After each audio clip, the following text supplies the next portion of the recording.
We are back in business. Welcome to Seattle Knox Boarding House VGC Premier Challenge, featuring myself, Nicholas Playonbird LeCramp, and Sean Hegneck Wen. Yeah, so How do you even say that? All right. Unfortunately, had to miss game one due to some technical issues, but we're still going into game two. Jesse on the left, Nate on the right.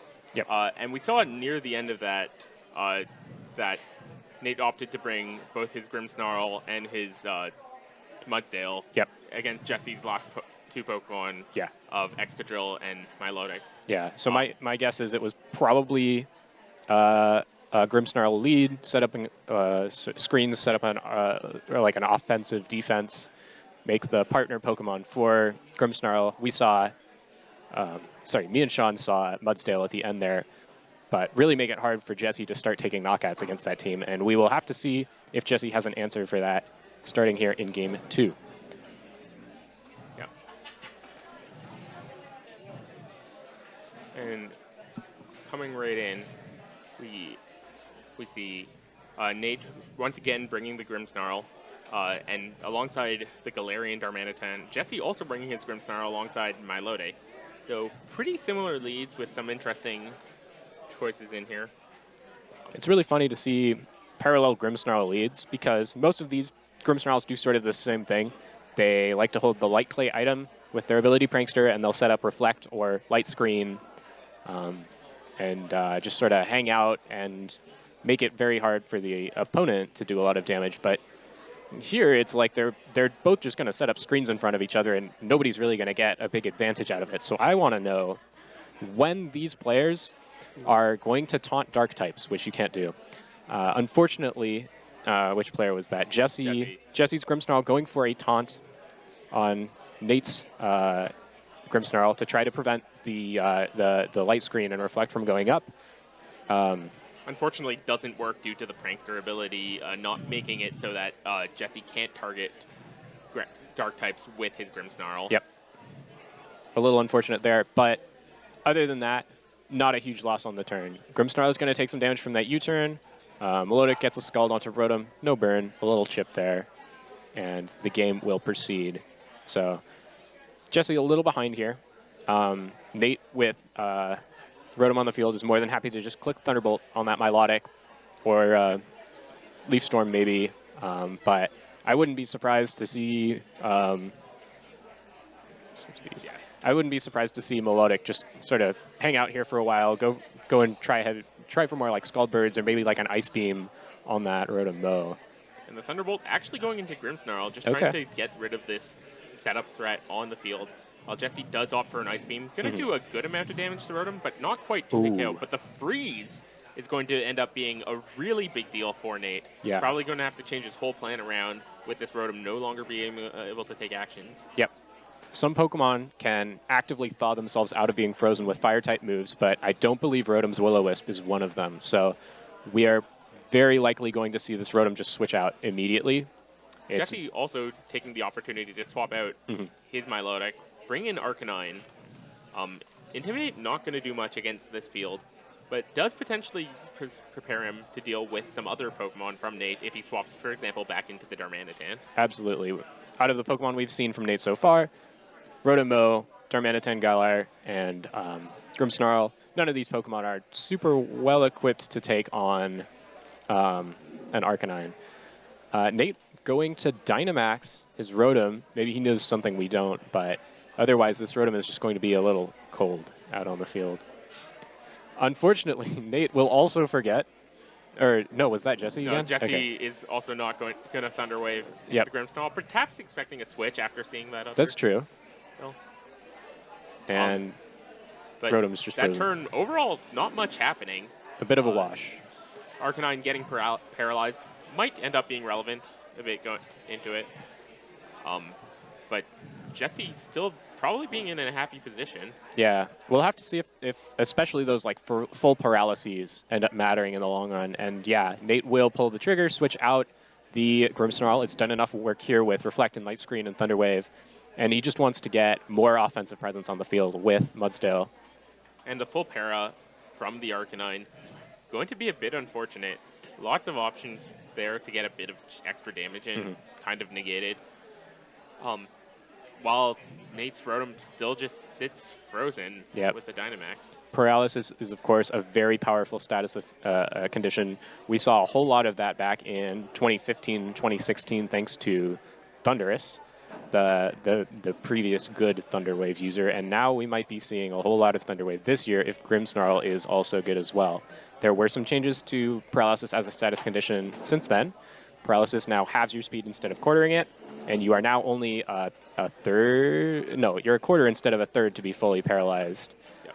So still good odds for a Pokemon to move when it's fully paralyzed, but still also a very powerful status condition for speed control in a format where we are pretty tight on options for speed control.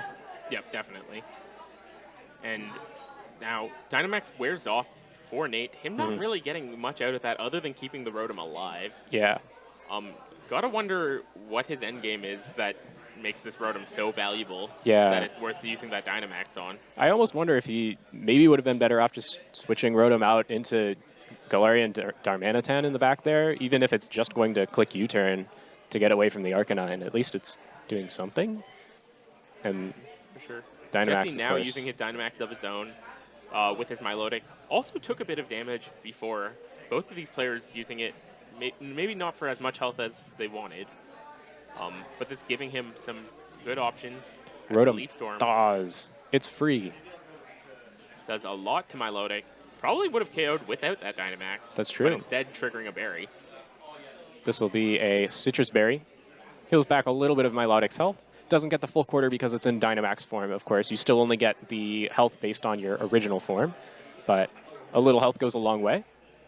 And also protecting Milotic from just being in a situation to be KO'd by the next Leaf Storm. Absolutely. As Max Geyser comes out, sets Rain, giving him a 2-8 KO option into this Mudsdale, which was very strong at the end of the last game.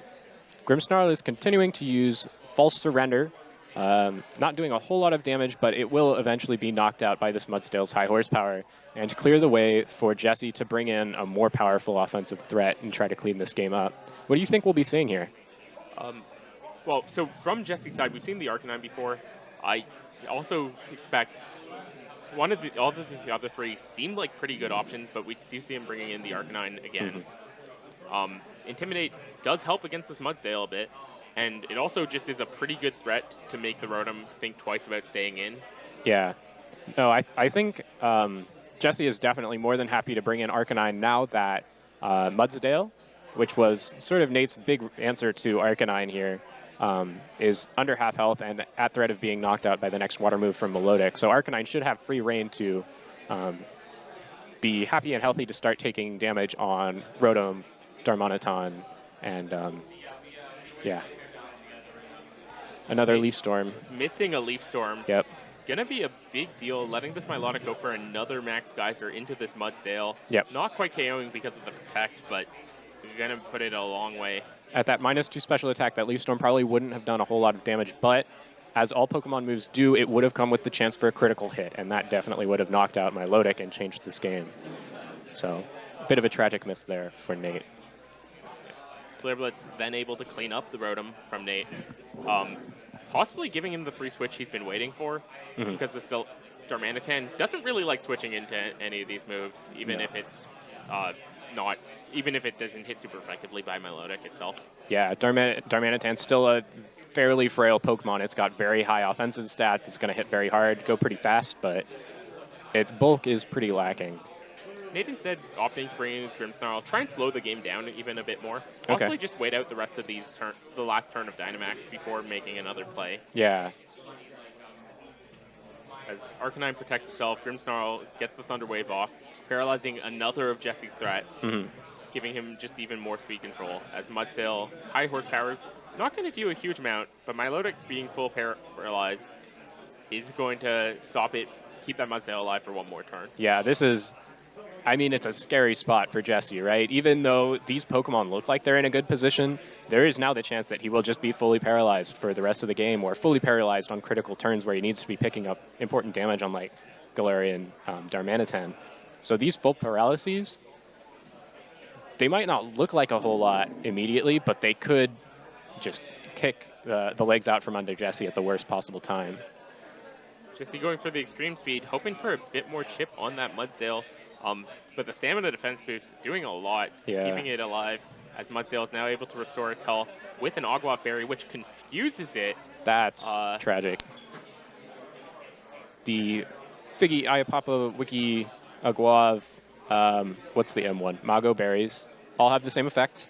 They give you a third of your health back if you go below a quarter, but they will confuse you depending on the nature of your Pokemon. So if you pick the right berry, your Pokemon won't be confused. One likely confusion here from Nate is there's this new mint item that lets you change your nature with the stats from your nature. That's but true. They don't actually change your nature.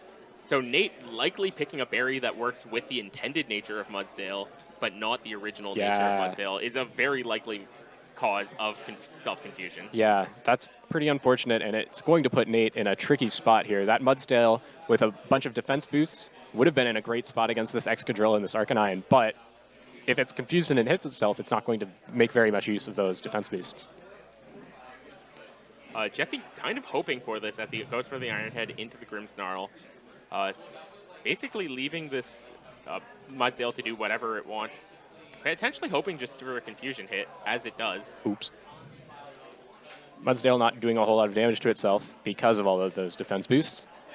Confusion hits are based on the Pokemon's attack stat and defense stat, but most importantly, losing a turn there is horrible for Nate, because if he got a high horsepower onto that Excadrill, it would have done so much damage and really made it so that this Darmanitan can be free on the field in front of Arcanine and Excadrill. But Darmanitan now a bit threatened by Arcanine and Excadrill, but also still being the fastest threat on the board. Yeah. And definitely having the power to hit both of these hard, if not just get a KO. Yeah. This is really scary here, because if Darmanitan clicks like Earthquake or something, it'll be a Flare Blitz out of Darmanitan. This will probably knock out Excadrill, right? Yeah, that seems like a pretty clean way to pick up that Excadrill KO. I am loving that. And now it's up to Mudsdale probably to knock out Arcanine. Darmanitan will be low on health. It's choice locked into get the highest horsepower. Flare Blitz, so Darmanitan can pretty much be counted out of this scenario, but it'll be down to paralyzed, full health Arcanine against middling health, confused Mudsdale. And it's not really a fantastic spot for either of these players. You don't want to sort of a messy end. That did way more than I was expecting. Yeah, Darmanitan still just does a huge amount of damage just through guerrilla tactics. And the one benefit from Nate's side is that you can eventually snap out of confusion. You aren't going to snap out of full paralysis. That's true. And that'll be it for Jesse Wong here in round 2. Yeah.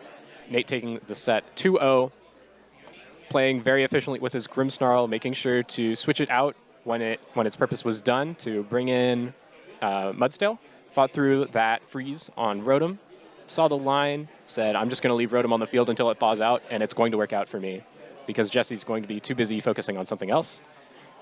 Yeah, that was very patient play from Nate. Dynamaxing the Rotom just to keep it alive. Yep. Give him the turns that he needs to stall out. Being able to let Jesse's screens wear out before his, because Jesse opting not for light play that the Nate seems to have based on number of turns. Oh, I didn't even notice that, yeah. So Nate just being able to take the game slowly and get the result he needs from a better long game situation. Absolutely agree. Fantastic set. I'm a little sad we missed game 1 because that game 2 was very good.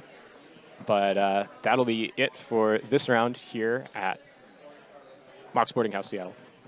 Thanks for tuning in. We'll be back to you in just a moment when we know when round 3 is coming up. We might pet some Pokemon for you or something, but we'll be right back.